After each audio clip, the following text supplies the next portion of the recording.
Hey, Mr. Randy, I think I found something pretty special. This is what I call the start of something great. You see those robin eggs? Yeah, 2 robin eggs. That's the start of something special. The start of a life cycle.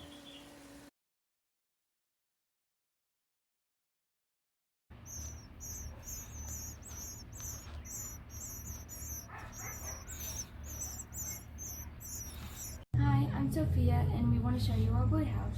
Where's the birdhouse? Right there. Let's take a look. All right, so why is it up so high? So animals and humans can't mess with it that much. Okay, but the birds can still get in there? The boys can still. Okay. So how do you know that birds are in there? Because we can hear them. Because baby birds are really loud. Okay. So what happens first? Well, first the parents put in pine straw to make a nest. Pine straw, huh? And sometimes leaves. Why don't they use rocks? Because rocks are too hard to carry, and tiny rocks don't do much. Okay. So, Micah, how do they get food? Do you know? Usually the mama bird brings them food. Like hamburgers and stuff? No. What do they really eat? Worms and bugs and things. Worms and bugs and things. Do they chew it up? No, they just swallow it whole. Okay. Do the parents have to help them out at all? They do. How do they help? Well, they actually throw a digested worm into their mouth.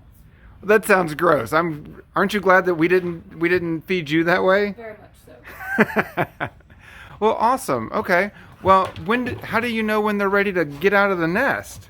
They usually just launch them out of the nests on their own. Like if I was getting you ready for school and I just chucked you out the window when the bus was here? Yeah, pretty much.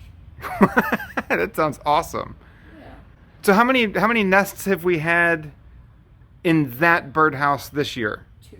2. Okay, cool.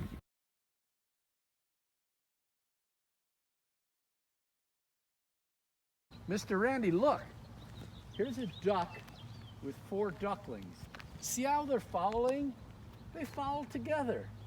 I think that's a trait that's inherited. Look at them go. All in a line. That's something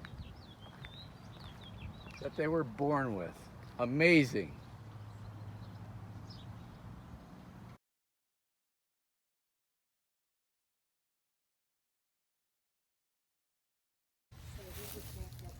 Hello students, I am searching for, I see 2 baby birds. They're learning how to fly. They haven't really learned how to fly very much, but they're certainly active. These are in the last stages of growth, and you can see they can definitely fly. They're just not very strong. They're not very strong. So these birds are almost grown up. So without scaring them too much, let me see how close I can get.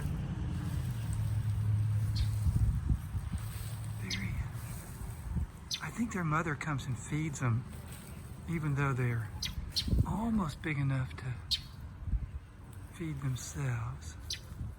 So there we go. There are 2 of them. There he is. Just almost grown up. This is the last stage before they become adults. Probably a couple of more weeks and they'll become adults. Hi there. Hi there. Yeah, there you go. Almost grown up, aren't you?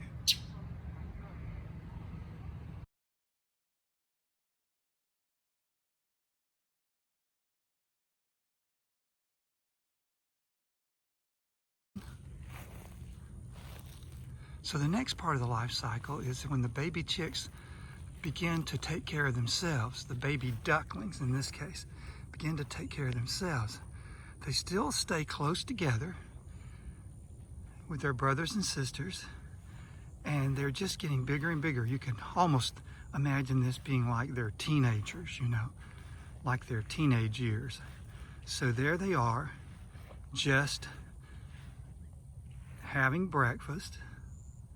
And so this is the next stage in the life cycle of a duck and most birds. I mean, most birds leave their nest and they go out and find food on their own. And I don't think they stay real close to their brothers and sisters, but ducks certainly do.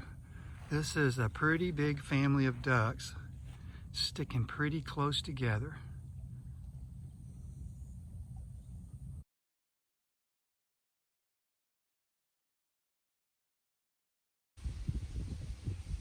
All right, students, we've been talking about the life cycle of birds. What I'd like for you to do as a challenge is to write down on paper, using drawings and labeling those drawings, the life cycle of birds. What I'm going to do is give you a clue as to what I would like for you to do by giving you my own drawing of the life cycle of turtles. It's kind of like the life cycle of birds. They both start off as eggs. And then I'd like for you to draw the life cycle of birds and turn that into your teacher in the virtual classroom so that all your fellow students can see what you did. Good luck.